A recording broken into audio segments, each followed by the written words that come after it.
सत श्री अकाल जी। स्वागत है तुहाडा साडे प्लेटफॉर्म मास्टर क्लासिस पटियाला ते। सो अज असीं 10 तरीक के करंट अफेयर्स जिहड़े आ वो कवर करन जा रहे हैं। फार्मूला उही आ कि पहला नैशनल लैवल के करंट अफेयर्स तो उस तो बाद फिर पंजाब ओरीएंटड जो दा ट्रिब्यून च आए आ। ठीक है, करंट अफेयर्स नूं लैके साफ तो स्पष्ट है कि ये current affairs PSSB Punjab police ते होर पंजाब दे जिहड़े एग्जाम ने जां नैशनल लैवल के जिहड़े एग्जाम ग्रुप B लैवल के आ, ठीक आ, उन्होंने टारगेट करके ग्रुप B ते ग्रुप C नूं टारगेट करके बनाए गए आ।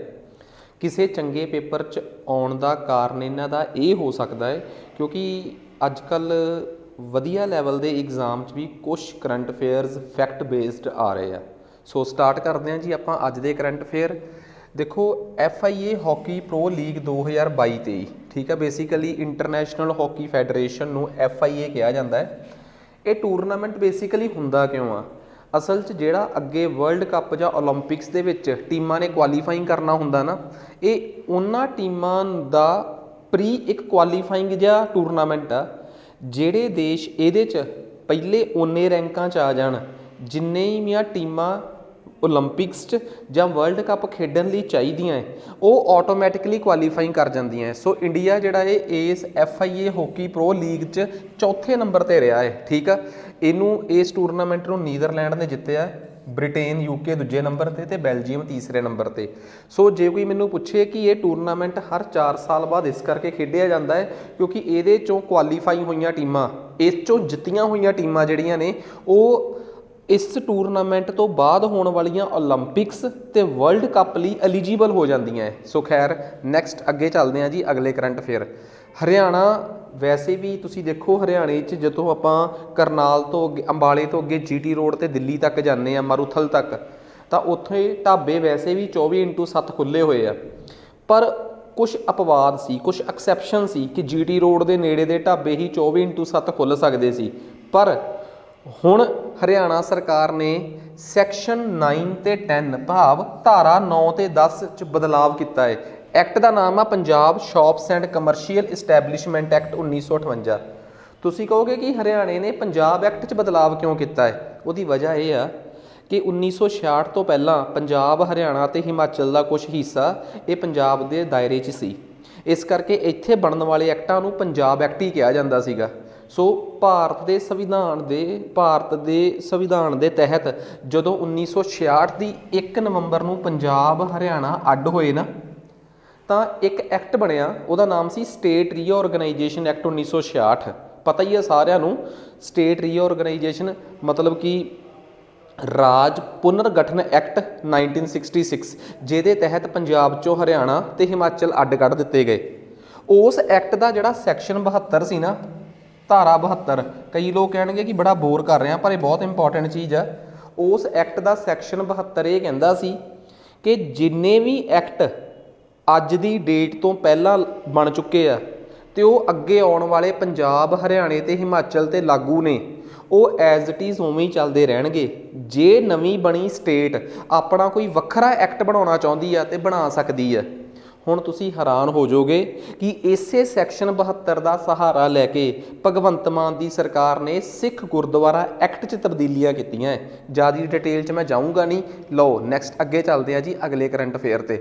Farmer distress index. देखो डिस्ट्रैस बेसिकली हुंदा है कि तनाव, तो इंडैक्स का मतलब हुंदा है सूचकांक। तुसी अक्सर सुनते होवोगे कि इंटरनैशनल भाव अंतरराष्ट्रीय ते नैशनल भाव राष्ट्रीय पद्धर ते बड़े इंडैक्स रिलीज़ होंदे हैं। वर्ल्ड बैंक ने कोई सूचकांक जारी करता, IMF ने कोई सूचकांक जारी करता कि दुनिया च फलाना देश इकनॉमिक मामले च अर्थव्यवस्था 91वें नंबर ते आ। इन्हां सब नूं इंग्लिश च इंडैक्स ते पंजाबी च सूचकांक कहंदे आ। गौर करियो, कहंदे भारत च एक अदारा है central research institute for dryland agriculture. इन्हां ने किसानां दे डिस्ट्रैस नूं लैके एक इंडैक्स भाव सूचकांक जारी किया है, जिहदे च ये सारा सर्वे करनगे कित्थों कित्थों, local newspaper, local news channel, police थाणिਆਂ ਦੀਆਂ रिपोर्टां ते आले दुआले तो, ते देखणगे कि किहड़ी स्टेट दे विच किन्ना ज़्यादा डिस्ट्रैस आ, लोग किन्ने ज़्यादा तनाव ने, लोग नहीं स्पैशली किसान। ਇਹਦੇ ਹਿਸਾਬ ਨਾਲ ਫਿਰ ਲੋਕਾਂ ਦੇ ਵਿੱਚ ਦੇਖੋ ਭਾਰਤ ਸਰਕਾਰ ਦਾ ਜਿਹੜਾ ਮਿਨਿਸਟਰੀ ਆਫ ਐਗਰੀਕਲਚਰ ਆ, ਖੇਤੀਬਾੜੀ ਮੰਤਰਾਲਾ ਹੈ, ਉਹਦੀਆਂ ਬੜੀਆਂ ਸਕੀਮਾਂ ਨੇ, ਫਸਲ ਬੀਮਾ ਯੋਜਨਾ, ਤੇ ਤੁਸੀਂ ਨੋਟਿਸ ਕਰੋ ਸੁਸਾਇਟੀਆਂ ਦੇ ਥਰੂ ਭਾਰਤ ਸਰਕਾਰ ਬਹੁਤ ਸਾਰੀਆਂ CHC ਸਕੀਮਸ ਲੋਕਾਂ ਤੱਕ ਲੈ ਕੇ ਜਾਂਦੀ ਹੈ, ਪਰ ਸਰਕਾਰ ਨੂੰ ਕਈ ਵਾਰੀ ਇਹ ਪਤਾ ਹੀ ਨਹੀਂ ਲੱਗਦਾ ਕਿ ਕਿਹੜੇ ਇਲਾਕੇ 'ਚ ਕਿਸ ਪ੍ਰਕਾਰ ਦੀਆਂ ਸਕੀਮਾਂ ਦੀ ਲੋੜ ਆ। ਭਾਰਤ ਸਰਕਾਰ ਕੀ ਚਾਹੁੰਦੀ ਆ? ਭਾਰਤ ਸਰਕਾਰ ਸਾਰੀਆਂ ਸਹਿਕਾਰੀ ਸੰਸਥਾਵਾਂ ਨੂੰ ਜੋੜ ਰਹੀ ਆ, ਕੋਆਪਰੇਟਿਵ ਸੁਸਾਇਟੀਜ਼ ਨੂੰ ਜੋੜ ਕੇ ਕੇਂਦਰ ਨਾਲ, ਸੈਂਟਰ ਨਾਲ ਅਲਾਈਨ ਕਰ ਰਹੀ ਆ। ਮਿਨਿਸਟਰੀ ਆਫ ਕੋਆਪਰੇਸ਼ਨ, ਜਿਹਨੂੰ ਅਮਿਤ ਸ਼ਾਹ ਖੁਦ ਚਲਾ ਰਹੇ ਆ। ਵਜ੍ਹਾ ਭਾਰਤ ਸਰਕਾਰ ਦਾ ਇੱਕ ਟਾਰਗੇਟ ਆ ਕਿ ਅਸੀਂ ਲੋਕਾਂ 'ਚੋਂ, ਕਿਸਾਨਾਂ 'ਚੋਂ ਤਣਾਅ ਖਤਮ ਕਰੀਏ। ਅਸੀਂ ਲੋਕਾਂ ਨੂੰ ਸਕੀਮਾਂ ਦੇ ਤਹਿਤ ਦਸੀਏ ਕਿ ਤੁਹਾਨੂੰ ਅਸੀਂ ਆਹ ਚੀਜ਼ ਦੇ ਰਹੇ ਹਾਂ, ਪਰ ਉਹਦੇ ਵਾਸਤੇ ਪਤਾ ਤਾਂ ਲੱਗੇ ਕਿ ਕਿਹੜੇ ਇਲਾਕੇ ਦੇ ਕਿਸਾਨ ਜ਼ਿਆਦਾ ਡਿਸਟ੍ਰੈਸਡ ਨੇ। ਇਸੇ ਕਰਕੇ ਹੀ central research institute for dry agriculture ਇੱਕ ਨਵੇਂ ਪ੍ਰਕਾਰ ਦਾ ਸੂਚਕਾਂਕ ਲੈ ਕੇ ਆਇਆ ਹੈ, ਫਾਰਮਰ ਡਿਸਟ੍ਰੈਸ ਇੰਡੈਕਸ, ਮਤਲਬ ਕਿ ਕਿਸਾਨ ਤਣਾਅ ਸੂਚਕਾਂਕ, ਜਿਹਦੇ 'ਚ ਕਿਸਾਨਾਂ ਦੇ ਤਣਾਅ ਨੂੰ ਮਾਪਿਆ ਜਾਊਗਾ ਕਿ ਕਿਸ ਇਲਾਕੇ 'ਚ ਕਿਸਾਨ ਕਿਸ ਕਾਰਨ ਸਟ੍ਰੈਸਡ ਨੇ। ਸੋ ਇਹ ਚੀਜ਼ ਜਿਹੜੀ ਆ ਇਹਦੇ 'ਚ ਦੱਸਿਆ ਜਾਊਗਾ 0 ਤੋਂ ਲੈ ਕੇ 1 ਤੱਕ ਵੈਲਿਊ, 0 ਤੋਂ ਲੈ ਕੇ 0.5 ਤੱਕ ਲੋ ਇੰਡੈਕਸ, 0.5 ਤੋਂ 0.7 ਤੱਕ ਦਰਮਿਆਨਾ ਸਟ੍ਰੈਸ, ਤੇ 0.7 ਤੋਂ ਲੈ ਕੇ ਵੱਧ 1 ਤੱਕ ਸਵੀਅਰ ਡਿਸਟ੍ਰੈਸ, ਮਤਲਬ ਕਿ ਉਸ ਜੇ ਕਿਸੇ ਇਲਾਕੇ 'ਚ ਕਿਸਾਨਾਂ ਦਾ ਸੂਚਕਾਂਕ ਤਣਾਅ ਸੂਚਕਾਂਕ ਡਿਸਟ੍ਰੈਸ ਇੰਡੈਕਸ 0.7 ਤੋਂ 1 ਦੇ ਵਿੱਚ ਆ, ਸਮਝ ਲਓ ਕਿ ਉੱਥੇ ਸਮੱਸਿਆ ਬਹੁਤ ਗੰਭੀਰ ਆ। ਸੋ ਇਹ ਬੜਾ ਇੰਪੋਰਟੈਂਟ ਕਰੰਟ ਅਫੇਅਰ ਸੀ, ਮੈਂ ਡਿਸਕਸ ਕਰਨਾ ਸੀ। ਥਰਡ ਵਰਲਡ ਹਿੰਦੂ ਕਾਨਫਰੰਸ, ਦੇਖੋ ਤੁਸੀਂ ਇਹ ਗੱਲ ਸਮਝੋ, ਆ ਭਾਰਤ ਆ ਤੇ ਇੱਥੇ ਸਾਊਥ ਏਸ਼ੀਆ ਹੈ, ਸਾਊਥ ਈਸਟ ਏਸ਼ੀਆ, ਜਿਹਨੂੰ ਆਪਾਂ ਕਹਿੰਦੇ ਆ ਦੱਖਣ ਪੂਰਬੀ ਏਸ਼ੀਆ। ਤੁਹਾਨੂੰ ਪਤਾ ਦੁਨੀਆ ਦੇ ਵਿੱਚ ਸਾਊਥ ਈਸਟ ਏਸ਼ੀਆ 'ਚ ਕਿਹੜੇ ਦੇਸ਼ ਆ? ਅੱਜ ਕੱਲ੍ਹ ਅਸੀਂ ਬਹੁਤ ਸੁਣਿਆ ਲੋਕਾਂ ਕੋਲ ਕਿ ਫਲਾਣਾ ਬੰਦਾ ਥਾਈਲੈਂਡ, ਸਿੰਗਾਪੁਰ, ਮਲੇਸ਼ੀਆ ਤੇ ਵੀਅਤਨਾਮ, ਬਰਨੋਈ, ਕੰਬੋਡੀਆ, ਲਾਓਸ ਘੁੰਮਣ ਗਿਆ ਹੈ। ਇਹ ਜਿੰਨੇ ਦੇਸ਼ਾਂ ਦੇ ਮੈਂ ਨਾਂ ਲਏ ਆ ਨਾ, ਇਹ ਦੁਨੀਆ ਦੇ ਨਕਸ਼ੇ 'ਚ ਕਿੱਥੇ ਨੇ ਭਲਾ? South East Asia. ਇਹਨਾਂ ਨੂੰ ਕਹਿੰਦੇ ਆ ਸਾਊਥ ਈਸਟ ਏਸ਼ੀਅਨ ਨੇਸ਼ਨਸ। ਤੇ ਮੈਂ ਤੁਹਾਡੀ ਜਾਣਕਾਰੀ ਲਈ ਦੱਸਦਾ, ਇਹਨਾਂ ਦੇਸ਼ਾਂ ਦਾ ਇੱਕ ਗਰੁੱਪ ਵੀ ਆ, ਏਸੀਆਨ, ਪਤਾ ਨਹੀਂ ਤੁਸੀਂ ਸੁਣਿਆ ਹੋਇਆ ਕਿ ਨਹੀਂ ਸੁਣਿਆ, association of south East Asian nations, 10 ਦੇਸ਼ਾਂ ਦਾ ਸਮੂਹ ਆ। ਦੁਨੀਆ ਦੇ ਇਹਨਾਂ ਦੇਸ਼ਾਂ ਨੂੰ ਅਸੀਂ ਨਾ 1999 ਦੇ ਵਿੱਚ ਬਹੁਤ ਵੱਡੇ ਫਾਈਨੈਂਸ਼ੀਅਲ ਕ੍ਰਾਈਸਿਸ, ਭਾਵ ਅਸੀਂ ਬਹੁਤ ਵੱਡੇ ਵਿੱਤ ਕ੍ਰਾਈਸਿਸ 'ਚ ਦੇਖਿਆ ਸੀਗਾ। ਇਹ ਬਹੁਤ ਬੁਰੇ ਤਰੀਕੇ ਨਾਲ ਇਹਨਾਂ ਦੀ ਇਕੋਨਮੀ ਸ਼ਟਰ ਕਰ ਗਈ ਸੀ, ਮਤਲਬ ਗਿਰ ਗਈ ਸੀਗੀ ਅਰਥ ਵਿਵਸਥਾ ਇਹਨਾਂ ਦੀ। ਇਹ ਦੇਸ਼ 1999 ਤੋਂ ਬਾਅਦ ਬੜਾ ਜ਼ੋਰ ਲਾ ਕੇ ਉੱਠੇ ਆ। ਇਸੇ ਕਰਕੇ ਲੋਕ ਇਹਨਾਂ ਨੂੰ ਨਾ ਅੱਜ ਟਾਈਗਰ ਇਕੋਨਮੀਜ਼ ਦੇ ਨਾਮ ਨਾਲ ਵੀ ਜਾਣਦੇ ਆ। ਇਹ ਵੀ ਬਹੁਤ ਇੰਪੋਰਟੈਂਟ ਆ। ਇਹ ਸਾਊਥ ਏਸ਼ੀਆ ਦੇ, ਸਾਊਥ ਈਸਟ ਏਸ਼ੀਆ ਦੇ ਇਹ ਦੇਸ਼ ਆ। ਇਹਨਾਂ 'ਚੋਂ ਜੇ ਮੈਂ ਕੁਛ ਦੇਸ਼ਾਂ ਦੇ ਨਾਮ ਲਵਾਂ ਨਾ, ਬਰਨੋਈ, ਥਾਈਲੈਂਡ, ਇੰਡੋਨੇਸ਼ੀਆ, ਔਲਦੋ ਇੱਥੇ ਬਹੁਤ ਬਰਾਦਰੀਆਂ ਨੇ, ਇੱਥੇ ਬੁੱਧਿਸਟ ਲੋਕ ਵੀ ਬਹੁਤ ਆ, ਮੁਸਲਮਾਨ ਵੀ ਬਹੁਤ ਆ, ਪਰ ਇਹਨਾਂ ਦਾ ਭਾਰਤ ਦੇ ਸਾਊਥ ਏਸ਼ੀਆ ਦੇ ਹਿੰਦੂ ਧਰਮ ਦੇ ਨਾਲ ਸੰਬੰਧ ਵੀ ਬਹੁਤ ਗੂੜਾ ਹੈ। ਇਸ ਕਰਕੇ ਇਹ ਦੇਸ਼ ਅੱਜ ਕੱਲ੍ਹ ਹਿੰਦੂਤਵ ਵੱਲ ਬਹੁਤ ਜ਼ਿਆਦਾ ਪ੍ਰਭਾਵਿਤ ਹੋ ਰਿਹਾ ਹੈ। ਇਸੇ ਕਰਕੇ ਭਾਰਤ ਇਹਨਾਂ ਦੇਸ਼ਾਂ ਦੇ ਨਾਲ ਇੱਕ ਨਾ ਸੌਫਟ ਜਿਹੀ ਡਿਪਲੋਮੈਸੀ ਖੇਡ ਰਿਹਾ ਹੈ ਕਿ ਇੱਥੋਂ ਦੇ ਲੋਕ ਜਿਹੜੇ ਆ ਉਹ ਹਿੰਦੂਤਵ ਤੋਂ ਪ੍ਰਭਾਵਿਤ ਹੋ ਰਹੇ ਆ, ਤੇ ਭਾਰਤ ਇਹਨਾਂ ਦੇ ਨਾਲ ਉਸੇ ਬਹਾਨੇ ਆਪਣੇ ਸੰਬੰਧ ਚੰਗੇ ਕਰ ਰਿਹਾ ਹੈ। ਭਾਰਤ ਇਹਨਾਂ ਦੇ ਨਾਲ ਮਿਲ ਕੇ ਵਰਲਡ ਹਿੰਦੂ ਕਾਨਫਰੰਸਿਸ ਲਾਂਚ ਕਰ ਰਿਹਾ ਹੈ। ਸੋ ਜਾਣਕਾਰੀ ਲਈ ਦੱਸਦਾ, 2023 'ਚ ਜਿਹੜੀ ਵਰਲਡ ਕਾਨਫਰੰਸ ਹੋਣ ਜਾ ਰਹੀ ਹੈ, ਵਰਲਡ ਹਿੰਦੂ ਕਾਂਗਰਸ ਹੋਣ ਜਾ ਰਹੀ ਹੈ।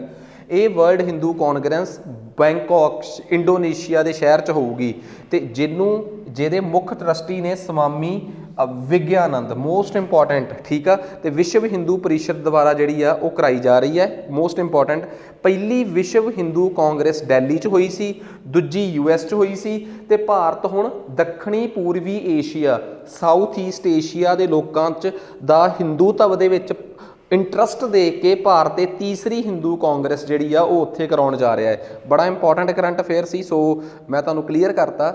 ਚਾਈਨਾਜ਼ ਓਪਨ ਕਾਈਲਿਨ, ਦੇਖੋ ਇੱਕ ਗੱਲ ਕਲੀਅਰ ਆ, ਅਸੀਂ ਅਕਸਰ ਕੰਪਿਊਟਰ ਦੇਖਦੇ ਹਾਂ, ਪੜ੍ਹਾਉਂਦੇ ਹਾਂ। ਕੰਪਿਊਟਰ ਦੇ ਵਿੱਚ ਨਾ ਕੁਛ ਜਿਹੜੇ ਆਪਣੇ ਕੁਛ ਆਪਰੇਟਿੰਗ ਸਿਸਟਮ ਐਵੇਂ ਦੇ ਹੁੰਦੇ ਆ, ਤੁਸੀਂ ਦੇਖਿਆ ਹੋਣਾ ਵਿੰਡੋ ਆਪਰੇਟਿੰਗ ਸਿਸਟਮ ਆ, ਤੇ ਮੋਬਾਈਲਾਂ ਦੇ ਵਿੱਚ ਇੱਕ ਐਂਡਰੋਇਡ ਆਪਰੇਟਿੰਗ ਸਿਸਟਮ ਆ। ਤੁਸੀਂ ਇਹਨਾਂ ਆਪਰੇਟਿੰਗ ਸਿਸਟਮਸ ਦੇ ਵਿੱਚ ਆਪਣੇ ਆਪ ਕੋਈ ਬਦਲਾਵ ਨਹੀਂ ਕਰ ਸਕਦੇ, ਇਸ ਕਰਕੇ ਇਹਨਾਂ ਨੂੰ ਆਪਾਂ ਕਹਿੰਦੇ ਆ ਕਲੋਜ਼ਡ ਆਪਰੇਟਿੰਗ ਸਿਸਟਮ। ਬਟ ਕਈ ਆਪਰੇਟਿੰਗ ਸਿਸਟਮ ਜਿਵੇਂ ਲਿਨਕਸ ਵਗੈਰਾ ਇਹੋ ਜਿਹੇ ਆਪਰੇਟਿੰਗ ਸਿਸਟਮ ਨੇ ਜਿਨ੍ਹਾਂ ਨੂੰ ਤੁਸੀਂ ਆਪਣੇ ਹਿਸਾਬ ਨਾਲ ਮੋਡੀਫਿਕੇਸ਼ਨ ਕਰ ਸਕਦੇ ਹੋ। ਉਹਨਾਂ ਦੀ ਪ੍ਰੋਡਕਟ ਕੀ ਤੁਹਾਡੇ ਕੋਲ ਹੁੰਦੀ ਹੈ, ਸੋ ਜਿਨ੍ਹਾਂ ਨੂੰ ਤੁਸੀਂ ਆਪ ਮੋਡੀਫਾਈ ਕਰ ਸਕਦੇ ਹੋ ਉਹਨਾਂ ਨੂੰ ਕਹਿੰਦੇ ਆ ਓਪਨ ਸੋਰਸ ਆਪਰੇਟਿੰਗ ਸਿਸਟਮ। ਸੋ ਚਾਈਨਾ ਨੇ ਪਹਿਲੀ ਵਾਰ ਕਹਿੰਦੇ ਡੈਸਕਟਾਪ ਆਪਰੇਟਿੰਗ ਸਿਸਟਮ ਦੇ ਤੌਰ ਤੇ ਇੱਕ ਸਿਸਟਮ ਲਾਂਚ ਕੀਤਾ ਹੈ ਓਪਨ ਕਾਈਲਿਨ। ਸੋ ਇਹ ਆਪਣੇ ਆਪ 'ਚ ਡੈਸਕਟਾਪ ਆਪਰੇਟਿੰਗ ਸਿਸਟਮ ਆ, ਡੈਸਕਟਾਪ ਵਾਸਤੇ ਬਣਿਆ ਪਹਿਲਾ ਆਪਰੇਟਿੰਗ ਸਿਸਟਮ ਆ ਓਪਨ ਕਾਈਲਿਨ। ਸੋ ਇਸੇ ਕਰਕੇ ਹੀ ਸਾਨੂੰ ਕਈ ਵਾਰੀ ਪਤਾ ਲੱਗ ਜਾ ਕਿ ਯਾਰ ਆਪਰੇਟਿੰਗ ਸਿਸਟਮ ਕੀ ਆ। ਸੋ ਆਪਰੇਟਿੰਗ ਸਿਸਟਮ ਬੇਸਿਕਲੀ ਕੰਪਿਊਟਰ ਨੂੰ ਚਲਾਉਣ ਵਾਸਤੇ ਅਸੀਂ ਅਕਸਰ ਕਹਿੰਦੇ ਆ ਕਿ ਸਾਡਾ ਕੰਪਿਊਟਰ ਜਿਹੜਾ ਹੈ ਹਮੇਸ਼ਾ ਸੌਫਟਵੇਅਰ ਦੀ ਮਦਦ ਨਾਲ ਚੱਲਦਾ ਹੈ। ਜੋ ਉਹਦਾ ਢਾਂਚਾ ਸਾਨੂੰ ਸਾਹਮਣੇ ਦਿਸਦਾ ਉਹ ਹਾਰਡਵੇਅਰ ਆ, ਤੇ ਸੌਫਟਵੇਅਰ ਦੇ ਵਿੱਚ ਵੀ ਸਾਨੂੰ ਪਤਾ ਹੈ ਕਿ ਕੰਪਿਊਟਰ ਦਾ ਜਿਹੜਾ ਮੇਨ ਸੌਫਟਵੇਅਰ ਹੁੰਦਾ ਹੈ ਜਿਹਦੇ ਨਾਲ ਸਭ ਚੱਲਦਾ ਹੈ, ਠੀਕ ਆ, ਤਾਂ ਉਹ ਆਪਰੇਟਿੰਗ ਸਿਸਟਮ ਆ ਜਿਹੜਾ ਮੇਨ ਸੌਫਟਵੇਅਰ ਆ ਕੰਪਿਊਟਰ ਦਾ, ਠੀਕ ਆ। ਉਸ ਤੋਂ ਬਾਅਦ ਉਹਦੇ ਨਾਲ ਐਡੀਸ਼ਨਲ ਸਹੂਲਤ ਦੇ ਤੌਰ ਤੇ ਤਾਂ ਬੜੇ ਸੌਫਟਵੇਅਰ ਹੁੰਦੇ ਆ ਯੂਟਿਲਿਟੀ ਦੇ ਤੌਰ ਤੇ, ਪਰ ਜਿਹੜਾ ਮੇਨ ਸੌਫਟਵੇਅਰ ਹੁੰਦਾ ਕੰਪਿਊਟਰ ਨੂੰ ਚਲਾਉਣ ਵਾਸਤੇ ਉਹ ਆਪਰੇਟਿੰਗ ਸਿਸਟਮ ਆ। ਆਪਰੇਟਿੰਗ ਸਿਸਟਮ ਜੇ ਤਾਂ ਤੁਸੀਂ ਸਿਰਫ ਉਹਨੂੰ ਯੂਜ਼ ਕਰ ਸਕਦੇ ਹੋ, ਉਹਦੇ 'ਚ ਆਪਣੇ ਹਿਸਾਬ ਨਾਲ ਮੋਡੀਫਿਕੇਸ਼ਨਸ ਨਹੀਂ ਕਰ ਸਕਦੇ, ਤਾਂ ਉਹ ਕਲੋਜ਼ਡ ਆਪਰੇਟਿੰਗ ਸਿਸਟਮ ਆ। ਜਿਵੇਂ ਕਿ ਆਪਣਾ ਵਿੰਡੋ, ਜਿਵੇਂ ਕਿ ਆਪਣਾ ਐਂਡਰੋਇਡ ਹੋ ਗਿਆ, ਆਈਫੋਨ ਦਾ ਮੈਕ ਹੋ ਗਿਆ। ਪਰ ਜਿਹੜੇ ਆਪਰੇਟਿੰਗ ਸਿਸਟਮ ਨੂੰ ਤੁਸੀਂ ਆਪਣੇ ਮੁਤਾਬਕ ਬਦਲ ਸਕਦੇ ਹੋ, ਮੋਡੀਫਾਈ ਕਰ ਸਕਦੇ ਹੋ, ਉਹ ਹੁੰਦਾ ਕਲੋਜ਼ਡ ਆਪਰੇਟਿੰਗ ਸਿਸਟਮ। ਸੋ ਇਹ ਆਪਣੇ ਆਪ 'ਚ ਇੱਕ ਬੜਾ ਤਗੜਾ ਆਪਰੇਟਿੰਗ ਸਿਸਟਮ ਆ ਓਪਨ ਕਾਈਲਿਨ। ਇਹ ਡੈਸਕਟਾਪ ਆਪਰੇਟਿੰਗ ਸਿਸਟਮ ਆ ਬਟ ਓਪਨ ਸੋਰਸ ਆ। ਇਸ ਤੋਂ ਬਿਨਾਂ ਤੁਸੀਂ ਅੱਜ ਤੱਕ ਕਿਹੜੇ ਆਪਰੇਟਿੰਗ ਸਿਸਟਮ ਦੇਖੇ ਆ? ਮਾਈਕਰੋਸੌਫਟ ਦਾ ਵਿੰਡੋ, ਐਪਲ ਦਾ iOS ਜਾਂ ਮੈਕ, ਜਾਂ ਸਿੰਪਸਸ ਨੋਕੀਆ ਦਾ, ਜਾਂ ਐਂਡਰੋਇਡ ਹੋ ਗਿਆ, ਠੀਕ ਆ, ਗੂਗਲ ਦਾ। ਇਹ ਸਾਰੇ operating system closed operating system ਆ। ਇਸ ਤੋਂ ਉਲਟ ਜਿਹੜੇ ਓਪਨ ਸੋਲਰਸਿਸ, ਲੀਨਕਸ, ਇਹ ਸਾਰੇ ਓਪਨ ਆਪਰੇਟਿੰਗ ਸਿਸਟਮ ਆ। ਇਹ ਅਸੀਂ ਘੱਟ ਵਰਤਦੇ ਆ, ਆਮ ਲੋਕਾਂ ਵਾਸਤੇ ਨਹੀਂ ਹੁੰਦੇ। ਸੋ ਕਰੰਟ ਅਫੇਅਰਸ ਹੀ ਮੈਂ ਡਿਸਕਸ ਕਰ ਲਿਆ ਤੁਹਾਡੇ ਨਾਲ। ਨੈਕਸਟ, ਯੂਬੀਨਸ ਵੋਲਕੈਨੋ ਪੈਰੂ 'ਚ। ਦੇਖੋ ਸਾਊਥ ਅਮਰੀਕਾ, ਤੁਸੀਂ ਪਤਾ ਆ ਏਸ਼ੀਆ ਹੈ, ਆ ਯੂਰਪ ਆ ਅਫਰੀਕਾ ਹੈ, ਆ ਨਾਰਥ ਅਮਰੀਕਾ ਹੈ, ਤੇ ਆ ਸਾਊਥ ਅਮਰੀਕਾ ਹੈ। ਇਹ ਸਾਰੇ ਕੌਂਟੀਨੈਂਟ ਨੇ। ਇੱਥੇ ਅਟਲਾਂਟਿਕ ਮਹਾਸਾਗਰ ਆ ਇਸ ਪਾਸੇ, ਤੇ ਇਸ ਪਾਸੇ ਪ੍ਰਸ਼ਾਂਤ ਯਾਨੀ ਕਿ ਪੈਸੀਫਿਕ ਓਸ਼ੀਅਨ ਆ। ਏਸ਼ੀਆ ਦੇ ਥੱਲੇ ਆਪਣਾ ਇੰਡੀਅਨ ਓਸ਼ੀਅਨ ਆ, ਠੀਕ ਆ। ਸੋ ਇਸ ਇਲਾਕੇ ਦੀ ਗੱਲ ਕਰ ਰਿਹਾ ਮੈਂ, ਸਾਊਥ ਅਮਰੀਕਾ। ਇਹ ਇੱਕ ਕੌਂਟੀਨੈਂਟ ਆ, ਮਹਾਦੀਪ ਆ। ਮਹਾਦੀਪ ਉਹ ਹੁੰਦਾ ਟੁਕੜਾ ਧਰਤੀ ਦਾ ਜਿਹਦੇ ਅੰਦਰ ਦੇਸ਼ ਹੁੰਦੇ ਆ। ਹੁਣ ਇਸ ਸਾਊਥ ਅਮਰੀਕਾ ਦੇ ਅੰਦਰ ਕਈ ਦੇਸ਼ ਨੇ, ਬ੍ਰਾਜ਼ੀਲ, ਵੈਨੀਜ਼ੂਲਾ, ਕੋਲੰਬੀਆ ਟਾਈਪ ਬਹੁਤ ਕੁਛ ਆ। ਨਾਰਥ ਅਮਰੀਕਾ ਦੇ ਵਿੱਚ ਵੀ ਦੇਸ਼ ਨੇ, USA, ਮੈਕਸੀਕੋ, ਕੈਨੇਡਾ ਟਾਈਪ। ਸੋ ਅਸਲ ਦੇ ਵਿੱਚ ਕਹਾਣੀ ਇਹ ਆ ਕਿ ਇੱਕ ਵੋਲਕੈਨੋ ਆ, ਯੂਬੀਨਸ ਵੋਲਕੈਨੋ, ਠੀਕ ਆ। ਇਹ ਇੱਕ ਸਟ੍ਰੈਟੋ ਵੋਲਕੈਨੋ ਆ। ਤੁਸੀਂ ਕਹੋਗੇ ਸਰ ਇਹ ਕਿਹੜੇ ਜਵਾਲਾਮੁਖੀ ਹੁੰਦੇ ਆ? ਇਹ ਉਹ ਜਵਾਲਾਮੁਖੀ ਹੁੰਦੇ ਆ ਜਿਹੜੇ ਜਦੋਂ ਫਟਦੇ ਆ ਨਾ ਤੇ ਪਰਤ ਦੀ ਪਰਤ ਬਣਾਉਂਦੇ ਜਾਂਦੇ ਆ, ਲੇਅਰਸ ਬਣਾਉਂਦੇ ਜਾਂਦੇ ਆ। ਬੜਾ ਸੰਘਣਾ ਵੋਲਕੈਨੋ ਹੁੰਦਾ, ਫਟ ਗਿਆ, ਲੇਅਰ ਬਣ ਗਈ, ਮਤਲਬ ਕਿ ਪਤਲਾ ਹੁੰਦਾ, ਦੂਜਾ ਉੱਪਰਲੀ ਲੇਅਰ ਉੱਪਰ ਵਿਛ ਗਈ। ਲੇਅਰਸ ਦੇ ਵਿੱਚ ਜਦੋਂ ਵੋਲਕੈਨੋ ਬਣਦਾ ਉੱਪਰ ਨੂੰ ਜਾਵੇ ਉਹਨੂੰ ਕਹਿੰਦੇ ਆ ਸਟ੍ਰੈਟੋ ਵੋਲਕੈਨੋ, ਠੀਕ ਆ। ਇਹ ਲੇਅਰਸ ਦੇ ਰੂਪ ਦੇ ਵਿੱਚ ਵੋਲਕੈਨੋ ਜਿਹੜਾ ਇਹ ਬਣਦਾ ਹੈ। ਇੱਕ ਲੇਅਰ ਲਾਵੇ ਦੀ ਹੁੰਦੀ ਆ ਜਿਹੜਾ ਵਿੱਚੋਂ ਜਲਣਸ਼ੀਲ ਪਦਾਰਥ ਨਿਕਲਦਾ ਹੈ, ਫਿਰ ਉਹਦੇ ਉੱਪਰ ਕੁਛ ਮਿੱਟੀ ਘੱਟਾ ਉਹ ਜੰਮ ਜਾਂਦਾ ਹੈ, ਫਿਰ ਲਾਵੇ ਦੀ ਲੇਅਰ। ਜਿਹੜਾ ਲੇਅਰਸ ਦੇ ਰੂਪ ਦੇ ਵਿੱਚ ਵੋਲਕੈਨੋ ਜਾਂ ਜਵਾਲਾਮੁਖੀ ਬਣਦਾ ਉਹਨੂੰ ਸਟ੍ਰੈਟੋ ਵੋਲਕੈਨੋ ਕਹਿੰਦੇ ਆ। ਪੇਪਰ 'ਚ ਆ ਸਕਦਾ ਕਿ ਯੂਬੀਨਸ ਵੋਲਕੈਨੋ ਹੁਣੇ ਖਬਰਾਂ 'ਚ ਸੀ, ਦੱਸੋ ਇਹਦੇ ਬਾਰੇ ਕੀ ਜਾਣਦੇ ਹੋ? ਪਹਿਲੀ ਸਟੇਟਮੈਂਟ, ਇਹ ਵੋਲਕੈਨੋ ਇੰਡੋਨੇਸ਼ੀਆ 'ਚ ਆਇਆ। ਤੁਸੀਂ ਗਲਤ, ਕਿਉਂਕਿ ਇਹ ਪੇਰੂ 'ਚ ਆਇਆ, ਇੱਕ ਸਾਊਥ ਅਮਰੀਕਾ ਦੇ ਦੇਸ਼ 'ਚ। ਦੂਜਾ, ਇਹ ਆਪਣੇ ਆਪ 'ਚ ਇੱਕ ਸਟ੍ਰੈਟੋ ਵੋਲਕੈਨੋ ਆ, ਠੀਕ ਆ। ਤੇ ਇਹ ਕਿਹੜੇ ਪਹਾੜਾਂ 'ਚ ਆਇਆ? ਤੁਹਾਨੂੰ ਪਤਾ ਹੈ ਕਿ ਸਾਊਥ ਅਮਰੀਕਾ ਦੇ ਇਸ ਇਲਾਕੇ 'ਚ ਜਿਹੜੇ ਪਹਾੜ ਬੜੇ ਮਸ਼ਹੂਰ ਨੇ ਉਹ ਐਂਡੀਜ਼ ਨੇ। ਨਾਰਥ ਅਮਰੀਕਾ ਦੇ ਜਿਹੜੇ ਬੜੇ ਮਸ਼ਹੂਰ ਪਹਾੜ ਨੇ, ਠੀਕ ਆ, ਉਹ ਹੈਗੇ ਆ ਆਪਣੇ ਰੌਕੀ ਮਾਊਂਟੇਨਸ। ਇੱਥੇ ਮਾਊਂਟੇਨਸ ਨੇ ਐਟਲਸ ਮਾਊਂਟੇਨਸ, ਬੜੇ ਮਸ਼ਹੂਰ ਮਾਊਂਟੇਨਸ ਨੇ, ਠੀਕ ਆ। ਆਪਣੇ ਇੱਧਰ ਹਿਮਾਲਿਆਸ ਬਹੁਤ ਮਸ਼ਹੂਰ ਨੇ। ਇੱਥੇ ਏਸ਼ੀਆ ਤੇ ਇਹਦੇ ਕੰਢੇ ਤੇ ਹੈਗੇ ਆ ਯੂਰਲ ਮਾਊਂਟੇਨਸ। ਸੋ ਇਹ ਕੁਛ ਮਾਊਂਟੇਨਸ ਨੇ। ਮੈਂ ਹਜੇ ਕਿਹੜਾ ਪੜ੍ਹਾਈਆਂ, ਮੈਂ ਤੁਹਾਨੂੰ ਪਰਬਤ ਸ਼ੰਖਲਾਵਾਂ ਜਿਹਨਾਂ ਨੂੰ ਅਸੀਂ ਇੰਗਲਿਸ਼ 'ਚ ਕਹਿੰਦੇ ਆ ਮਾਊਂਟੇਨ ਰੇਂਜਿਸ, ਅਜੇ ਕਿਹੜਾ ਪੜ੍ਹਾਈਆਂ ਹੈ। ਦੱਸਿਆ ਮੈਂ ਤੁਹਾਨੂੰ ਕਿ ਇਹ ਮਾਊਂਟੇਨ ਕਿੱਥੇ ਆ, ਠੀਕ ਆ। ਵੋਲਕੈਨੋਜ਼ ਦੀ ਖਾਸੀਅਤ ਪਤਾ ਕੀ ਹੁੰਦੀ ਹੈ? ਜਿਹੜੇ ਵੋਲਕੈਨੋਜ਼ ਹਜੇ ਲਗਾਤਾਰ ਫਟ ਰਹੇ ਆ, ਲੋਕ ਉਹਨਾਂ ਨੂੰ ਕਹਿੰਦੇ ਆ ਐਕਟਿਵ ਵੋਲਕੈਨੋ। ਜਿਹੜੇ ਵੋਲਕੈਨੋ ਇਸ ਟਾਈਮ ਫਟ ਨਹੀਂ ਰਹੇ ਪਰ ਫਟ ਸਕਦੇ ਆ, ਉਹਨਾਂ ਨੂੰ ਡੋਰਮੈਂਟ ਵੋਲਕੈਨੋ। ਤੇ ਜਿਹੜੇ ਫਟ ਕੇ ਹਟ ਗਏ, ਹੁਣ ਉਹਨਾਂ ਦੇ ਫਟਣ ਦੀ ਉਮੀਦ ਹੀ ਨਹੀਂ ਹੈਗੀ, ਕਈ 100 ਸਾਲ ਬੀਤ ਗਏ, ਇਨਐਕਟਿਵ ਵੋਲਕੈਨੋ। ਸੋ ਗੱਲ ਵੋਲਕੈਨੋਜ਼ ਦੀ ਚੱਲੀ ਆ। ਹਰ ਛੋਟੀ ਚੀਜ਼ ਵੋਲਕੈਨੋ ਦਾ ਨਾਮ ਕੀ ਆ, ਕਿਸ ਦੇਸ਼ 'ਚ ਆ, ਦੁਨੀਆ ਦੇ ਕਿਹੜੇ ਮਾਊਂਟੇਨਸ ਨੂੰ ਅਫੈਕਟ ਕੀਤਾ ਹੈ, ਤੇ ਕਿਹੜੀ ਟਾਈਪ ਦਾ ਵੋਲਕੈਨੋ ਆ। ਜਦੋਂ ਭੂਗੋਲ ਯਾਨੀ ਕਿ ਜੀਓਗ੍ਰਾਫੀ ਪੜ੍ਹਾਊਂਗਾ ਡਿਟੇਲ 'ਚ ਕਵਰ ਕਰਾਂਗੇ। ਨੈਕਸਟ ਉਸ ਤੋਂ ਬਾਅਦ ਅੱਗੇ ਆ ਜਾਓ। ਕਹਿੰਦਾ ਪਹਿਲੀ ਵਾਰ ਹੋ ਰਿਹਾ ਹੈ ਕਿ ਭਾਰਤ 'ਚ ਇੱਕ ਕੋਆਪਰੇਟਿਵ ਸੁਸਾਇਟੀ ਆ ਇਫਕੋ। ਤੁਹਾਨੂੰ ਸ਼ਾਇਦ ਪਤਾ ਹੋਵੇ ਕਿ ਪਹਿਲਾਂ ਜਿਹੜਾ ਤੁਹਾਨੂੰ ਪਿੰਡਾਂ ਦੇ ਵਿੱਚ ਸਮਾਨ ਮਿਲਦਾ ਸੀ ਉਹ ਪੰਜਾਬ ਦੀਆਂ ਕੋਆਪਰੇਟਿਵ ਸੁਸਾਇਟੀਆਂ ਤੋਂ ਬਣ ਕੇ ਆਉਂਦਾ ਸੀ, ਪਰ ਹੁਣ ਭਾਰਤ ਸਰਕਾਰ ਸਟੇਟਾਂ ਦੀਆਂ ਕੋਆਪਰੇਟਿਵ ਸੁਸਾਇਟੀਆਂ ਸਹਿਕਾਰੀ ਸੰਸਥਾਵਾਂ ਨੂੰ ਕਮਜ਼ੋਰ ਕਰਕੇ ਇਹ ਸਟੇਟਾਂ ਆਰੋਪ ਲਾਉਂਦੀਆਂ ਹੈ। ਕੇਂਦਰ ਦੀ ਇੱਕ ਕੋਆਪਰੇਟਿਵ ਸੁਸਾਇਟੀ ਆ IFFCO, Indian farmer fertiliser cooperative society, ਜਿਹਨੂੰ 1967 'ਚ ਭਾਰਤ ਸਰਕਾਰ ਨੇ ਬਣਾਇਆ ਸੀ ਤਾਂ ਜੋ ਭਾਰਤ ਦੇ ਕਿਸਾਨਾਂ ਦੀ ਜ਼ਰੂਰਤਾਂ ਪੂਰੀਆਂ ਹੋ ਸਕਣ। ਇਫਕੋ ਅੱਜ ਕੱਲ੍ਹ ਬੜੇ ਖਬਰਾਂ 'ਚ ਆ ਕਿਉਂਕਿ ਇਹਨਾਂ ਨੇ ਇੱਕ ਨਵੇਂ ਪ੍ਰਕਾਰ ਦਾ ਯੂਰੀਆ ਬਣਾਇਆ। ਨਹੀਂ ਤਾਂ ਤੁਸੀਂ ਯੂਰੀਆ ਸਿੱਟ ਕੇ ਜੋ ਜਲੂਸ ਕੱਢ ਦਿੰਦੇ ਆਪਾਂ, ਹੁਣ ਇਹਦੀ ਜਗ੍ਹਾ 'ਤੇ ਨੈਨੋ ਯੂਰੀਆ ਆ ਗਿਆ ਹੈ, ਠੀਕ ਆ। ਅਤੇ ਅੱਜ ਕੱਲ੍ਹ ਇਹੀ ਇਫਕੋ ਜਿਹੜੀ ਆ ਉਹ ਡਰੋਨਸ ਲਾਂਚ ਕਰ ਰਹੀ ਆ ਅਤੇ ਸਹਿਕਾਰੀ ਸੰਸਥਾਵਾਂ ਨੂੰ, ਪਿੰਡਾਂ ਦੀਆਂ ਸਹਿਕਾਰੀ ਸੁਸਾਇਟੀਆਂ ਨੂੰ ਇਹ ਡਰੋਨ ਦਿੱਤੇ ਜਾਣਗੇ ਤਾਂ ਕਿ ਇੱਥੋਂ ਨਾ ਸਰਵੇ ਕੀਤਾ ਜਾਵੇ। ਬੇਸਿਕਲੀ ਇਹ ਸਰਵੇ ਕਰਕੇ ਇਹ ਦੇਖਿਆ ਜਾਵੇ ਕਿ ਇਹ ਜਿਹੜੇ ਮਤਲਬ ਕਿ ਕਿਹੜੇ ਕਿਸਾਨ ਜਿਹੜੇ ਲੋਕ ਨੇ, ਮਤਲਬ ਕਿ ਉੱਥੇ ਕਿਸ ਚੀਜ਼ ਦੀ ਲੋੜ ਆ, ਆਪਾਂ ਨੂੰ ਪ੍ਰੋਕਿਉਰਮੈਂਟ 'ਚ ਕੀ ਚੀਜ਼ ਦੀ ਲੋੜ ਆ, ਕਿਹੜੇ ਖੇਤਾਂ 'ਚ ਕਿਹੜੇ ਖੇਤ ਪਾਣੀ ਦੀ ਮਾਰ 'ਚ ਆ, ਕਿਹੜੇ ਕਿਸ 'ਚ ਆ। ਸੋ ਇਸ ਕਰਕੇ ਇਫਕੋ ਅੱਜ ਕੱਲ੍ਹ ਖਬਰਾਂ 'ਚ ਆ ਰਹੀ ਆ। ਸੋ ਇਫਕੋ ਇੱਕ ਤਾਂ ਨੈਨੋ ਫਰਟੀਲਾਈਜ਼ਰਸ, ਅੱਜ ਕੱਲ੍ਹ nano urea, liquid urea use ਕਰ ਰਹੇ ਆ, ਇੱਕ ਇਹ ਡਰੋਨ ਖਰੀਦ ਰਹੇ ਆ। ਸੋ ਦੋਵਾਂ ਮਾਮਲਿਆਂ ਕਰਕੇ ਇਫਕੋ ਖਬਰਾਂ 'ਚ ਆ। ਅਤੇ ਯਾਦ ਰੱਖਿਓ ਅੱਜ ਕੱਲ੍ਹ ਜਿਹੜੀ ਸੰਸਥਾ ਖਬਰਾਂ 'ਚ ਹੁੰਦੀ ਹੈ ਨਾ, ਉਹ ਕੀ ਆ, ਕਦੋਂ ਬਣੀ ਆ, ਕਿਹਦਾ ਕੰਮ ਆ, ਉਹ ਪੇਪਰਾਂ 'ਚ ਜ਼ਰੂਰ ਆ ਜਾਂਦਾ ਹੈ। ਸੋ ਇਹ ਉਮੀਦ ਕਰਦਾ ਕਿ ਤੁਹਾਨੂੰ ਕਰੰਟ ਅਫੇਅਰ ਸਮਝ ਆ ਗਏ ਹੋਣਗੇ।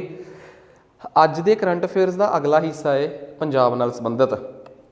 ਸਮਝ ਗਏ ਹੋਵੋਗੇ ਕਿ ਤੁਸੀਂ ਕਿ ਪੰਜਾਬ ਦੇ ਵਿੱਚ ਮਤਲਬ ਕਿ ਡੇਰਾਬੱਸੀ ਵਗੈਰਾ ਵਾਲੀ ਸਾਈਡ 'ਤੇ, ਜਾਂ ਕਹਿ ਲਓ ਕਿ ਇਸ ਤੋਂ ਥੋੜ੍ਹੀ ਜਿਹੀ ਅੱਗੇ ਹੁਸ਼ਿਆਰਪੁਰ ਵਾਲੀ ਸਾਈਡ 'ਤੇ, ਜਾਂ ਉਸ ਤੋਂ ਵੀ ਅੱਗੇ ਤਰਨਤਾਰਨ ਵਾਲੀ ਸਾਈਡ 'ਤੇ ਹੜ੍ਹ ਵਰਗੀਆਂ ਸਥਿਤੀਆਂ ਬਣ ਚੁੱਕੀਆਂ ਨੇ। ਮਤਲਬ ਸਾਫ਼ ਪੰਜਾਬ ਦੀਆਂ ਜਿਹੜੀਆਂ 2.5 ਨਦੀਆਂ ਨੇ, ਸਤਲੁਜ, ਬਿਆਸ ਅਤੇ ਰਾਵੀ, ਉਹ ਹੁਣ ਪੰਜਾਬ 'ਚ ਆਪਣਾ ਖਤਰਨਾਕ ਰੂਪ ਲੈਣ ਜਾ ਰਹੀਆਂ। ਇਸ ਤੋਂ ਬਿਨਾਂ ਜਿਹੜੀਆਂ ਪੰਜਾਬ ਦੀਆਂ ਸੀਜ਼ਨਲ ਰਿਵਰਸ ਨੇ, ਠੀਕ ਆ, ਜਿਨ੍ਹਾਂ ਨੂੰ ਆਪਾਂ ਕਹਿ ਦਿੰਦੇ ਹਾਂ ਮੌਸਮੀ ਨਦੀਆਂ, ਚਾਹੇ ਉਹ ਘੱਗਰ ਆ, ਮਾਰਕੰਡਾ ਹੈ, ਇਹ ਸਾਰੀਆਂ ਨਦੀਆਂ ਵੀ ਆਪਣੇ ਐਕਸਟ੍ਰੀਮ ਲੈਵਲ 'ਤੇ ਪਹੁੰਚ ਚੁੱਕੀਆਂ ਨੇ। ਸੋ ਖਬਰਾਂ 'ਚ ਨੇ ਇਹ ਨਦੀਆਂ, ਇਸੇ ਬਹਾਨੇ ਇਹਨਾਂ ਨਦੀਆਂ ਬਾਰੇ ਕੁਛ ਨਾ ਕੁਛ ਪੜ੍ਹ ਲਿਆ ਜਾਵੇ ਤਾਂ ਚੰਗੀ ਗੱਲ ਆ। ਸਭ ਤੋਂ ਪਹਿਲੀ ਗੱਲ, ਸਤਲੁਜ ਰਿਵਰ। ਤੁਹਾਨੂੰ ਪਤਾ ਕਿ ਇਹ ਸਤਲੁਜ ਰਿਵਰ ਜਿਹੜੀ ਆ ਇਹ ਬਿਲਕੁਲ ਉੱਥੋਂ ਨਿਕਲ ਕੇ ਆਉਂਦੀ ਆ ਆਪਣੀ ਤਿੱਬਤ ਵਾਲੀ ਸਾਈਡ ਤੋਂ। ਉੱਥੇ ਰਕਸਥਲ ਲੇਕ ਆ, ਉਹਦੇ ਨੇੜੇ ਹੀ ਮਾਨਸਰੋਵਰ ਲੇਕ ਆ। ਮਾਨਸਰੋਵਰ ਦੇ ਵਿੱਚੋਂ ਨਿਕਲ ਕੇ ਆਉਂਦੀ ਆ ਸਿੰਧੂ ਨਦੀ, ਇੰਡਸ, ਇਹ ਰਕਸਥਲ ਲੇਕ 'ਚੋਂ ਨਿਕਲਦੀ ਆ, ਠੀਕ ਆ। ਉਸ ਤੋਂ ਬਾਅਦ ਇਹ ਫਿਰ ਆਪਣੀ ਮਤਲਬ ਕਿ ਕਹਿ ਲਓ ਕਿ ਸਤਲੁਜ ਨਦੀ ਫਿਰ ਸ਼ਿਪਿਕਾ ਲਾ, ਇੱਕ ਦਰਾ ਹੈ, ਦਰਾ ਮਤਲਬ ਪਾਸ, ਉੱਥੋਂ ਹਿਮਾਚਲ ਤੋਂ ਬਾਅਦ ਇਹ ਇੰਡੀਆ, ਪੰਜਾਬ 'ਚ ਐਂਟਰ ਕਰਦੀ ਆ ਅਤੇ ਪੰਜਾਬ 'ਚ ਫਿਰ ਹਰੀਕੇ ਆ ਕੇ ਇਹਦੇ 'ਚ ਬਿਆਸ ਮਿਲਦੀ ਆ। ਫਿਰ ਇਹ ਸਤਲੁਜ ਜਿਹੜੀ ਆ ਪਾਕਿਸਤਾਨ 'ਚ ਐਂਟਰ ਹੋ ਜਾਂਦੀ ਆ, ਠੀਕ ਆ, ਸੁਲੇਮਨਕੀ 'ਤੇ। ਅਤੇ ਇੱਥੇ ਫਿਰ ਇਹਦੇ 'ਤੇ ਇੱਕ ਬਹੁਤ ਵੱਡਾ ਡੈਮ ਬਣਿਆ ਹੋਇਆ ਪਾਕਿਸਤਾਨ 'ਚ, ਇਹ ਡੈਮ ਵੀ ਬਹੁਤ ਮਸ਼ਹੂਰ ਆ। ਭਾਰਤ ਦੇ ਵਿੱਚ ਭਾਖੜਾ ਡੈਮ, ਨਪਥਾ ਜਾਖਰੀ ਡੈਮ, ਠੀਕ ਆ, ਵੰਗਚੁਕ ਮਾਖਡੂ ਡੈਮ। ਸੋ ਇਹ ਕੁਛ ਡੈਮ ਨੇ ਜਿਹੜੇ ਇਹਦੇ 'ਤੇ ਭਾਰਤ 'ਚ ਬਣੇ ਹੋਏ ਆ। ਸੋ ਪੇਪਰ 'ਚ ਆ ਸਕਦਾ ਕਿ ਇਹਦੀਆਂ ਟ੍ਰਿਬਿਊਟਰੀਜ਼ ਕਿਹੜੀਆਂ ਹੈ, ਸੋਨ ਦਰਿਆ, ਬਿਆਸ ਦਰਿਆ ਅਤੇ ਇੱਕ ਚਿੱਟੀ ਵੇਈਂ। ਪੇਪਰ 'ਚ ਆਉਂਦਾ ਹੁੰਦਾ ਚਿੱਟੀ ਵੇਈਂ ਕਿਹਦੀ ਟ੍ਰਿਬਿਊਟਰੀ ਆ, ਚਿੱਟੀ ਵੇਈਂ ਇਹਦੀ ਟ੍ਰਿਬਿਊਟਰੀ ਆ, ਅਤੇ ਕਾਲੀ ਵੇਈਂ ਉਹ ਬਿਆਸ ਦੀ ਟ੍ਰਿਬਿਊਟਰੀ ਆ, ਬਿਆਸ ਖੁਦ ਇਹਦੀ ਟ੍ਰਿਬਿਊਟਰੀ ਆ, ਠੀਕ ਆ। ਤਾਂ ਆਹ ਦੇਖੋ ਗਿੱਦੜ ਪਿੰਡੀ, ਇਹ ਬੇਸਿਕਲੀ ਮਖੂ ਦੇ ਨੇੜੇ ਆ, ਫਿਰੋਜ਼ਪੁਰ, ਉੱਥੇ ਇਹਨੂੰ ਚਿੱਟੀ ਵੇਈਂ ਮਿਲਦੀ ਆ, ਠੀਕ ਆ। ਇਸੇ ਨਦੀ 'ਤੇ 2 ਹੈੱਡ ਵਰਕਸ ਬਣੇ ਹੋਏ ਆ, ਇੱਕ ਰੋਪੜ ਹੈੱਡ ਵਰਕਸ ਅਤੇ ਇੱਕ ਹਰੀਕੇ ਹੈੱਡ ਵਰਕਸ। ਦਾ ਮਤਲਬ ਆ ਉਹ ਜਗ੍ਹਾ ਜਿੱਥੋਂ ਇਹਨਾਂ 'ਚੋਂ ਨਹਿਰਾਂ ਨਿਕਲ ਕੇ ਜਾਂਦੀਆਂ।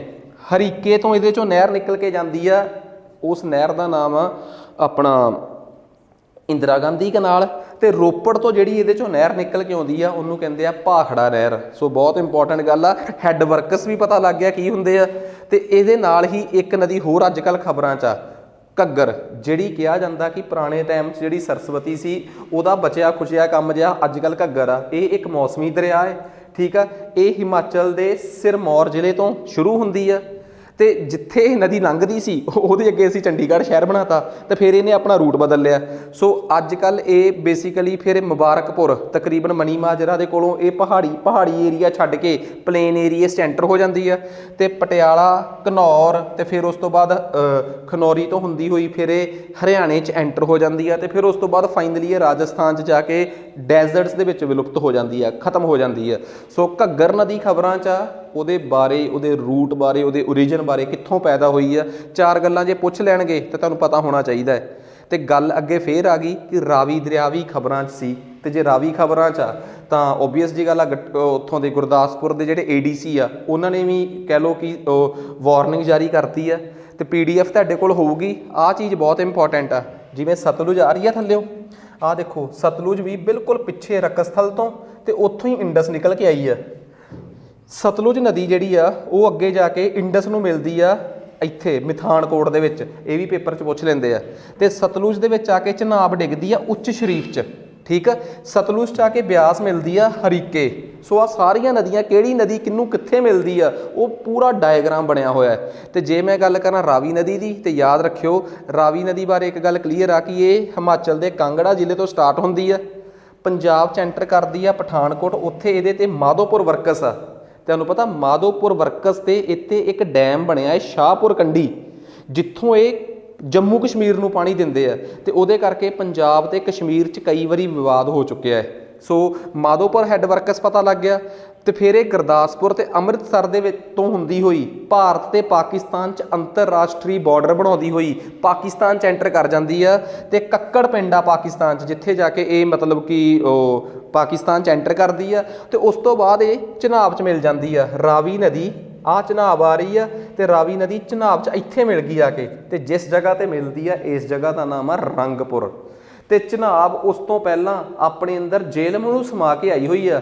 ਤੇ ਚਨਾਬ ਨੂੰ ਜੇਹਲਮ ਮਿਲੀ ਸੀ ਤ੍ਰਿਮੂ 'ਚ, ਅੱਗੇ ਜਾ ਕੇ ਚਨਾਬ ਬਣ ਗਈ। ਤੁਸੀਂ ਕਹੋਗੇ ਜੇ ਜੇਹਲਮ ਚਨਾਬ 'ਚ ਮਿਲੀ ਆ ਅੱਗੇ ਜਾ ਕੇ ਜੇਹਲਮ ਕਿਉਂ ਨਹੀਂ ਬਣੀ? ਕਿਉਂਕਿ ਅੱਗੇ ਨਾਮ ਜਿਹੜੀਆਂ ਦੋ ਨਦੀਆਂ ਜੁੜਦੀਆਂ ਨਾ ਉਹਨਾਂ 'ਚੋਂ ਵੱਡੀ ਨਦੀ ਦਾ ਨਾਮ ਅੱਗੇ ਜਾਂਦਾ ਹੈ। ਤੇ ਫਿਰ ਚਨਾਬ ਅੱਗੇ ਆਈ ਤੇ ਚਨਾਬ 'ਤੇ ਜੁੜ ਗਈ, ਆ ਗਈ ਆਪਣੇ ਕੋਲ ਅੱਗੇ ਆ ਕੀ ਨਾਂ ਇਹਦਾ ਸਤਲੁਜ, ਤੇ ਨਾਮ ਅੱਗੇ ਚਨਾਬ ਦੇ ਵਿੱਚ ਜੁੜ ਗਈ ਆ ਕਿ ਰਾਵੀ, ਤੇ ਨਾਮ ਅੱਗੇ ਫਿਰ ਚਨਾਬ ਦਾ ਜਾਊਗਾ ਕਿਉਂਕਿ ਰਾਵੀ ਛੋਟੀ ਆ। ਫਿਰ ਅੱਗੇ ਇੱਕ ਪਾਸਿਓ ਚਨਾਬ ਇੱਕ ਪਾਸਿਓ ਸਤਲੁਜ, ਦੋਵੇਂ ਨਦੀਆਂ ਬਰਾਬਰ ਬਰਾਬਰ ਆ। ਨਾਮ ਅੱਗੇ ਕਿਹਦਾ ਜਾਊਗਾ? ਜਦੋਂ ਉੱਚ ਸ਼ਰੀਫ 'ਚ ਚਨਾਬ ਤੇ ਸਤਲੁਜ ਜੁੜੀ ਤੇ ਅੱਗੇ ਨਾਮ ਗਿਆ ਪੰਚਨੰਦ, ਨਾਂ ਹੀ ਬਦਲ ਗਿਆ। ਨਾ ਤੇਰਾ ਨਾ ਮੇਰਾ, ਕਿਉਂਕਿ ਆਪਾਂ ਬਰਾਬਰ ਬਰਾਬਰ ਤਾਂ ਸੀਗੇ। ਉੱਪਰੋਂ ਆਈ ਸਿੰਧੂ ਨਦੀ ਇੰਡਸ, ਉਹ ਆ ਕੇ ਫਿਰ ਇਸ ਪੰਚਨੰਦ 'ਚ ਮਿਥਾਨਕੋਟ ਮਿਲਦੀ ਆ ਪਾਕਿਸਤਾਨ 'ਚ। ਉੱਥੋਂ ਬਾਅਦ ਅੱਗੇ ਫਿਰ ਇਹ ਫਾਈਨਲੀ ਅਰਬ ਸਾਗਰ 'ਚ ਜਾਣੀ ਕਿ ਅਰੇਬੀਅਨ ਸੀ 'ਚ ਡਿਸਚਾਰਜ ਹੋ ਜਾਂਦੇ ਆ। ਸੋ ਕਿਵੇਂ ਇੱਕ ਕਰੰਟ ਅਫੇਅਰ ਦੇ ਬਹਾਨੇ ਅੱਜ ਤੁਹਾਨੂੰ ਮੈਂ ਪੰਜਾਬ ਦੀਆਂ ਨਦੀਆਂ ਦੀ ਜਿੰਨੀ ਕੁ ਜਾਣਕਾਰੀ ਮੈਂ ਦੇ ਸਕਦਾ ਸੀਗਾ। ਬਾਕੀ ਤੁਸੀਂ ਆਪਣੀਆਂ ਬਹੁਤ ਸਾਰੀਆਂ ਕਿਤਾਬਾਂ ਪੜ੍ਹਦੇ ਰਹਿੰਦੇ ਹੋ, ਪਰ ਕਰੰਟ ਅਫੇਅਰਸ 'ਤੇ ਰਿਲਾਈ ਕਰੋ। ਮੈਂ ਉਹਨਾਂ ਨਦੀਆਂ ਉਹਨਾਂ ਸਾਰਿਆਂ 'ਚ ਬਾਰੇ ਦੱਸਦਾ ਰਹੂੰਗਾ। ਬਿਆਸ ਨਦੀ ਬਾਰੇ ਮੈਂ ਪਹਿਲਾਂ ਦੱਸਿਆ ਸੀ ਪਿਛਲੇ ਲੈਕਚਰ ਦੇ ਵਿੱਚ, ਤੇ ਉਦੋਂ ਦੱਸਿਆ ਸੀ ਕਿ ਪਰਾਬਤੀ ਨਦੀ ਜਿਹਦੇ ਕੰਢੇ ਤੇ ਮਣੀਕਰਨ ਸਾਹਿਬ ਗੁਰਦੁਆਰਾ ਹੈ ਉਹ ਉਹਦੀ ਟ੍ਰਿਬਿਊਟਰੀ ਆ। ਤੇ ਤੁਹਾਨੂੰ ਸੁਣਨ 'ਚ ਆਇਆ ਹੋਣਾ ਕਿ ਉਹਨਾਂ ਕਰੰਟ ਅਫੇਅਰਸ ਤੋਂ ਅਗਲੇ ਹੀ ਦਿਨ ਉਹ ਨਦੀ ਦਾ ਪਾਣੀ ਐਕਸਟ੍ਰੀਮ ਲੈਵਲ 'ਤੇ ਉੱਪਰ ਪਹੁੰਚ ਚੁੱਕਿਆ ਹੈ। ਉਮੀਦ ਕਰਦਾ ਕਿ ਇਹ ਕਰੰਟ ਅਫੇਅਰਸ ਤੁਹਾਨੂੰ ਸਮਝ ਆ ਰਹੇ ਹੋਣਗੇ, ਠੀਕ ਆ। ਸੋ ਤੁਸੀਂ ਇਹ ਵੱਧ ਤੋਂ ਵੱਧ ਇਹਨਾਂ ਨੂੰ ਸ਼ੇਅਰ ਕਰੋ। ਜਿਹੜੇ ਸਟੂਡੈਂਟਸ ਸਾਡੇ ਕੋਲ ਆਫਲਾਈਨ ਬੈਚ ਲਈ ਜੁੜਨਾ ਚਾਹੁੰਦੇ ਆ, ਤੇ ਯਾਦ ਰੱਖਿਓ ਜਿਹੜੇ ਸਟੂਡੈਂਟ ਆਨਲਾਈਨ ਵੀ ਜੁੜਨਾ ਚਾਹੁੰਦੇ ਆ ਉਹਨਾਂ ਨੂੰ ਵੀ ਇਹ ਆਫਲਾਈਨ ਬੈਚ ਦਾ ਅਸੈਸ ਵਿੱਚ ਹੀ ਦਿੱਤਾ ਜਾਊਗਾ। ਸਾਡੇ 2 ਤਰ੍ਹਾਂ ਦੇ ਬੈਚ ਆ, ਇੱਕ IAS PCS ਪੰਜਾਬੀ ਮੀਡੀਅਮ, ਭਾਵ ਇੰਗਲਿਸ਼ ਦੇ ਨਾਲ ਪੰਜਾਬੀ ਮੀਡੀਅਮ ਪਿਓਰ। ਤੁਸੀਂ ਸਾਡੀਆਂ ਵੀਡੀਓਜ਼ ਦੇਖ ਹੀ ਰਹੇ ਹੋਵੋਗੇ, ਠੀਕ ਆ। ਈਵਨਿੰਗ ਦੇ ਵਿੱਚ 15 ਜੁਲਾਈ ਤੋਂ ਸਟਾਰਟ ਆ, ਠੀਕ ਆ। 80 544 00 797 ਨੰਬਰ 'ਤੇ ਕੰਟੈਕਟ ਕਰੋ ਤੇ ਤੁਸੀਂ ਇਹਦੇ ਬਾਰੇ ਪਤਾ ਕਰੋ। ਇਸ ਤੋਂ ਬਿਨਾਂ ਸਾਡਾ ਨੋਰਮਲ ਪੰਜਾਬ ਜੌਬਸ ਦਾ ਬੈਚ, ਸਾਡੇ ਆਨਲਾਈਨ ਬੈਚਿਸ ਜੇ ਤੁਸੀਂ ਅਵੇਲ ਕਰਦੇ ਹੋ 15 ਤਰੀਕ ਤੋਂ ਪਹਿਲਾਂ ਤਾਂ ਕੁਝ ਬੈਨੀਫਿਟਸ ਤੁਹਾਨੂੰ ਉਹਦੇ ਵਿੱਚ ਜ਼ਰੂਰ ਮਿਲਣਗੇ। ਆਹ ਸਾਡੇ ਬੈਚਿਸ ਨੇ ਜੋ ਅਸੀਂ ਪੜ੍ਹਾ ਰਹੇ ਹਾਂ, ਉਹ ਸਾਡੀ ਕੁਆਲਿਟੀ ਹੈ, ਠੀਕ ਆ। ਸੋ ਉਮੀਦ ਕਰਦਾ ਕਿ ਤੁਹਾਨੂੰ ਸਮਝ ਆ ਗਈ ਹੋਊਗੀ। ਅੱਜ ਵਾਸਤੇ ਇੰਨਾ ਹੀ ਬਹੁਤ ਆ। ਧੰਨਵਾਦ।